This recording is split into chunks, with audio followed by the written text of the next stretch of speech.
Today small story. అర్జునుడు కృష్ణుడి మీద చిరాకు పడ్డ క్షణం తప్పకుండా తెలుసుకోవాల్సింది. యుద్ధం ముగిసింది. అర్జునుడు హుందాగా కూర్చోగా రథం నగరానికి వచ్చింది. కృష్ణుడు అర్జునుని ఓరకంట చూస్తూ దిగు పార్థ అన్నాడు.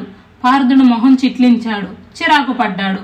ఆనవాయితీ ప్రకారం ముందుగా సారథి దిగి రథం యొక్క తలుపు తీశాక వీరుడు దిగుతాడు. దానికి విరుద్ధంగా ముందు సారథి దిగకుండా తనను దిగమనడంతో అర్జునుడి అహం దెబ్బతింది.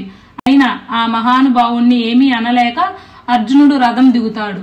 అర్జునుడు దిగి కొంత దూరం వెళ్ళాక కృష్ణుడు ఆ రథం నుండి దిగుతాడు. కృష్ణుడు ఆ రథం నుండి దిగిన మరుక్షణంలోనే రథం బగ్గున మండి బూడిదయ్యింది. అదిరిపడ్డాడు అర్జునుడు. యుద్ధంలో ఎన్నో దివ్యాస్త్రాలు ప్రయోగించబడినవి. వాటిని తన శక్తి ద్వారా అదిమి పట్టి ఉంచాడు కృష్ణుడు. ఆయన దిగగానే శక్తి విడుదలై రథం మండిపోయింది. అదే ముందు కృష్ణుడు రథం దిగి ఉంటే.